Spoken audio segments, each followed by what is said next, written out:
Welcome back to Focus. Now, concerns are growing over a spate of targeted killings of municipal whistleblowers, auditors and public officials. The whistleblowers expose corruption, particularly regarding tender procurement and service delivery. Since 2018, an estimated 148 local government officials have been murdered, with the latest incident involving a 39-year-old Emfuleni Local Municipality acting accountant, Mani Rantsofu, was executed at the end of last month. The late accountant was about to expose Emfuleni municipal workers who were allegedly accepting bribes to write municipal debt off.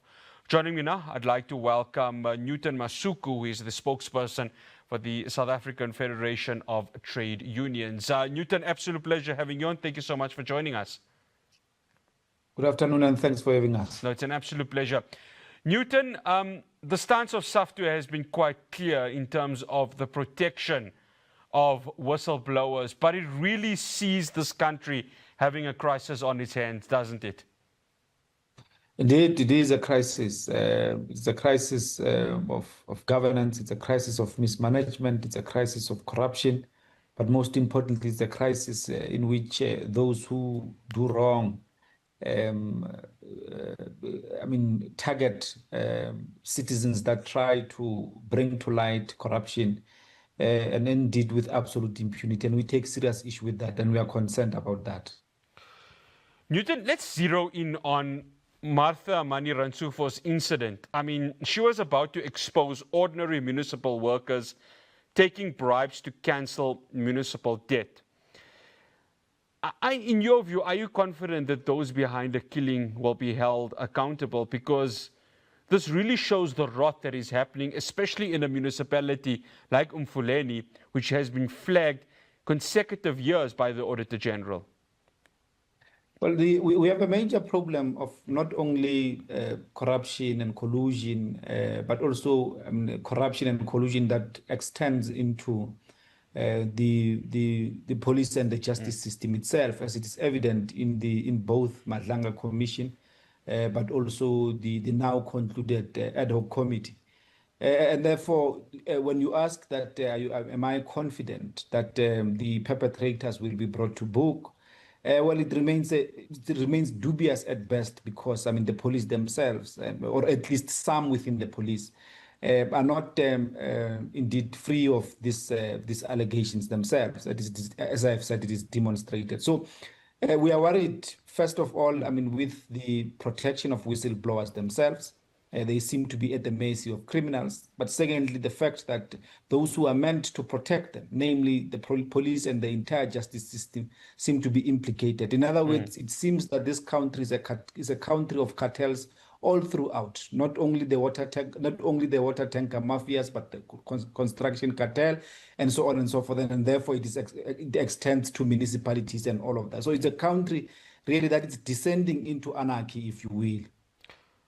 Newton, you mentioned what is happening with the Madlanga Commission, and I think it's quite clear, listening to the testimonies, listening to what is being mentioned now for the last few months, the municipalities of our country is at a dire straits. But the question is law enforcement even able to do it? So it's one thing saying, will law enforcement be able to do it? But can they still do it? Because the sort of funding, whether it's for the NPA, for the Hawks, seems to be something that's quite up in the air. Indeed, but before, in fact, we deal with the funding, and also whether or not the justice system, the police system has the capacity to bring the perpetrators to book, I think it is important that we deal with the question of the implications of this, especially as it relates to the municipality, because the municipality, as if you will, are at the coalface of delivering the services to the public, the overwhelming majority of whom are the working class and the poor in this country. And therefore, when you have problems such as those at the level of the municipality, it is the working class and the poor who are directly implicated in the immediate following that. But coming back to your question, well, there are two problems. The first one, of course, is the what we have always lamented, I mean, I would come to a show and lament the problem of budget cuts as it relates to the national treasury. That goes towards education, health, justice system, and policing system, and so on and so forth. But in the midst of that, now you have this particular problem that, well, in the midst of budget cuts that are not sufficient to enable departments to execute their mandate to the public, we have again the problem of the very same budget cut being now distributed to cartels and to corruption itself. And therefore, it has a dire implications for that. But if when it comes directly to the police, we are not confident that they will deal with this question. I mean, it's only after that sector has been cleared and cleaned of the rot that seems to prevail there, that we'll have some semblance of hope that it can be able to deal with these questions. Newton, let's go to June last year. Umpo Mafole, a senior auditor at in the city of Ekurhuleni, we're just hearing about the rot that is happening within the city of Ekurhuleni from its Metro Police side, with the Julius Mkwanazi and the testimony right there. SAFTU very vocal about it, but are we going to see something happening with regards to this?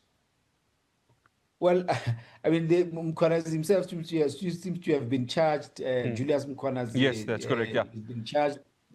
Yeah, and perhaps we are beginning to see some form of movement, and when we are hoping that it ought not to be just because the issue is on the spotlight, and as soon as Madlanga Commission wraps up, and there will be at best lackluster movement towards making sure that all those who are implicated are brought to book. But at least there are some green shoots, even though we are not as optimistic as would otherwise be, given the fact that it is the police themselves who ought to be gathering evidence, in addition to gathering evidence, arresting perpetrators who are in the middle of this. So it creates a situation where we, on the one hand, while we are hopeful, we are, on the other hand, we are pessimistic in that it is the very department that is supposed to be carrying out these things that is at the center of these problems.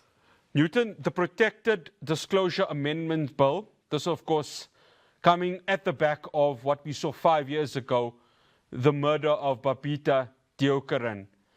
My question is there, in your view, as the view of SAFTU, is there going to be enough political will for this bill to be passed and to make it an act?